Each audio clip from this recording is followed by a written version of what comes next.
Francesco Tramonta, thank you very much for joining us. You're the EU Public Affairs Director for Mondelez, and you have just been talking to the forum today as one of the panelists.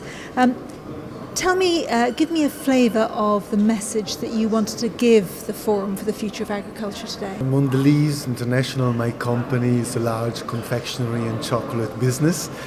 It's been humbling in the morning to hear about big systemic issues in agriculture. At the same time, I know companies like mine have a role to play. And so that was basically my message. I was trying to explain how my company is home of many known brands, European, global, local. Therefore, we rely to produce our chocolate and to produce our biscuits on a steady supply of quality raw materials. That's where the agricultural component. But our business is driven by the relationship with our consumers. My company owns brands that are trusted by consumers for generations and generations, and that's kind of the core of what our business is about. The panel was on consumer behavior. I think most of the day we heard about sustainable production, sustainable agriculture. I think there's a lot of expertise in the room about how to do things better. I think everybody kind of holds back when it comes and how do we influence consumption, because consumption is an important part of the equation. Well, I suppose that is the next question, and the big question today, because I think we all understand some of the problems of feeding the world and doing it sustainably, growing more, closing that food gap, but doing it by putting in less.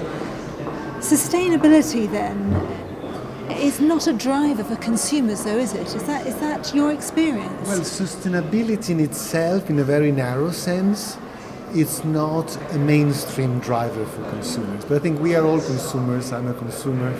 You're a consumer. When you buy something, although you think of what we call well-being, which is a broader sphere, is what's good for you, what's good for your family, for people around you. That's a natural impulse of consumers. And we saw this movement around well-being actually growing a lot. There's a shift. Now, so if you take specific segments like organic, sustainably sourced, they all look like niche. If you put them all together, which is what we call well-being, which includes health and nutrition, it's actually a growing niche from a marketing perspective. So it is a business opportunity. You just need to be qualified and put into a direction that feels good for everybody. So when we think of biscuits and chocolates, we don't necessarily think of balanced nutrition. Things that spring to mind are more things like the traceability of the supply chain and sugar taxes. These are things that must be occupying your mind too. Yeah, so certainly a transparent supply chain is a necessity today, and actually something that, to my point before, does appeal to our consumers in the broader well-being space. When it comes to health and nutrition, yes, we are in the so-called snacking domain, which is a difficult word to say, but we do think there's room for mindfulness and mindful snacking. Again, it's part of what this movement of consumers we're seeing is that consumers want to snack more mindfully and healthier in certain cases. And again, for us, it is an opportunity to tap into this more conscious consumer base. You would have had critics in the room, though. Give me a flavour of what you had in the room. Actually, they were not. What about waste, though, from your point of view, from all the wrappers on snacks? Well, I think, for what about us, the conversation about obesity? Yeah, actually didn't get any question on obesity. Oh, you were let off the hook. Exactly, on that one. I think people like their chocolates, so probably they understood that mindfully chocolate can be enjoyed. So I was let off the hook on that.